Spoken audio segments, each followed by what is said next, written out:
kesombongan manusia itu menjadi suatu penghalang besar bagi dia untuk bertumbuh dalam kebenaran, bagi dia untuk boleh dipakai Tuhan, ya, dengan kuasa Tuhan yang dinyatakan. Itu kesombongan itu menjadi penghalang.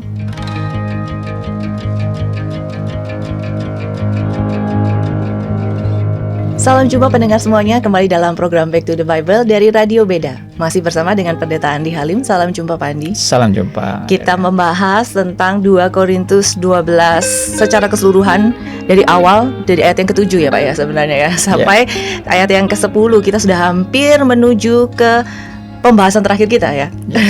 Tapi saya mau review sebentar mungkin di siaran yang sebelumnya, bahwa ketika Rasul Paulus menyadari Tuhan ini tidak mengambil yang diharapkan diambil, dan di situ Rasul Paulus disadarkan bahwa yang terpenting adalah kasih karunia, dan Tuhan berkata, kasih karuniaku cukup bagimu. Kasih karunia apa? Tentu saja keselamatan, bisa mengenal Tuhan gitu ya. Dan dikatakan juga justru dalam kelemahanlah kuasa Tuhan menjadi sempurna. Tuhan suka melihat kita lemah, kata Pak Andi. Iya gitu ya.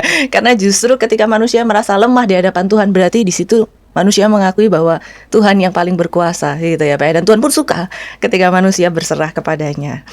Dikatakan juga yang menarik dari kata-kata Pak Andi adalah sampai pada titik dia bukan apa-apa. Apakah Tuhan juga menginginkan? Berarti kita juga merasa saya ini bukan apa-apa gitu ya. Dan ayat yang selanjutnya berkata, Paulus lebih suka bermegah atas kelemahan. Sampai yang terakhir saya bertanya, berarti bagaimana sih Pak caranya untuk suka dan rela dalam siksaan dan kelemahan yang hampir dikatakan ini tidak mungkin ya Pak ya. Ini adalah ayat-ayat yang membangun hampir ke kesimpulan kita. Bagaimana nih Pak Andi?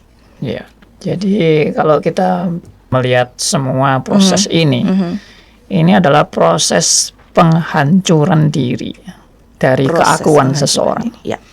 Ya, jadi ini kita setelah melihat semua ini, justru sebetulnya poin yang mau Tuhan bentuk dalam diri Rasul Paulus itu adalah di ayat yang ke-7.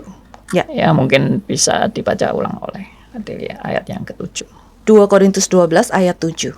Dan supaya aku jangan meninggikan diri karena penyataan-penyataan yang luar biasa itu, maka aku diberi suatu duri di dalam dagingku, yaitu seorang utusan iblis untuk menggocoh aku, supaya aku jangan meninggikan diri. Ya, kata jangan meninggikan diri di ayat 7 ini 2 kali diulang. Ini menunjukkan keseriusan daripada bahaya orang yang meninggikan diri. Dan Tuhan tidak mau Rasul Paulus meninggikan diri. Karena itu semua proses yang kita bahas ya sebelumnya ini, itu dalam rangka penghancuran keakuan daripada Rasul Paulus. Dan ini juga adalah suatu tema hidup orang percaya, kehancuran diri. Jadi bukan bagaimana aku makin hebat, makin luar biasa, makin wah dilihat orang begitu, wah jasanya besar dan sebagainya. Tidak, tapi sebetulnya yang luar biasa itu adalah Tuhan sendiri, bukan manusia. Nah, karena itu poin sebetulnya yang kita lihat dari latar belakang semuanya ini adalah yang disebut dengan Tuhan mau kita mengalami yang baik buat kita itu, yaitu supaya kita tidak meninggikan diri. Ya, kesombongan manusia itu menjadi suatu penghalang besar bagi dia untuk bertumbuh dalam kebenaran, bagi dia untuk boleh dipakai Tuhan, ya, dengan kuasa Tuhan yang dinyatakan. Itu kesombongan itu menjadi penghalang. Ya, kalau kita lihat di seluruh Alkitab juga, Tuhan tuh amat sangat nggak senang dengan orang yang menyombongkan diri, membangga-banggakan diri, membesar-besarkan diri. Nah, Tuhan mau kita mengalami kehancuran itu. Dan itu adalah ternyata suatu hal yang memang kelihatannya menyakitkan, tapi itu hal yang sangat berguna sekali untuk kita boleh makin dekat dengan Tuhan dan makin berjalan lebih bersandar kepada Tuhan dalam hidup kita. Apa sih Pak kesombongan-kesombongan yang paling mungkin seorang manusia lakukan di hadapan Tuhan? Ya, itu sejak manusia berdosa itu, manusia itu ingin menggantikan Tuhan dengan dirinya. Bahwa ya aku yang nanti dipuji, aku yang dimuliakan, aku yang ditinggikan, aku yang paling berjasa, ya aku yang hebat. Nah, itu kesombongan-kesombongan yang justru akan menghalangi kita untuk bertumbuh dalam Tuhan.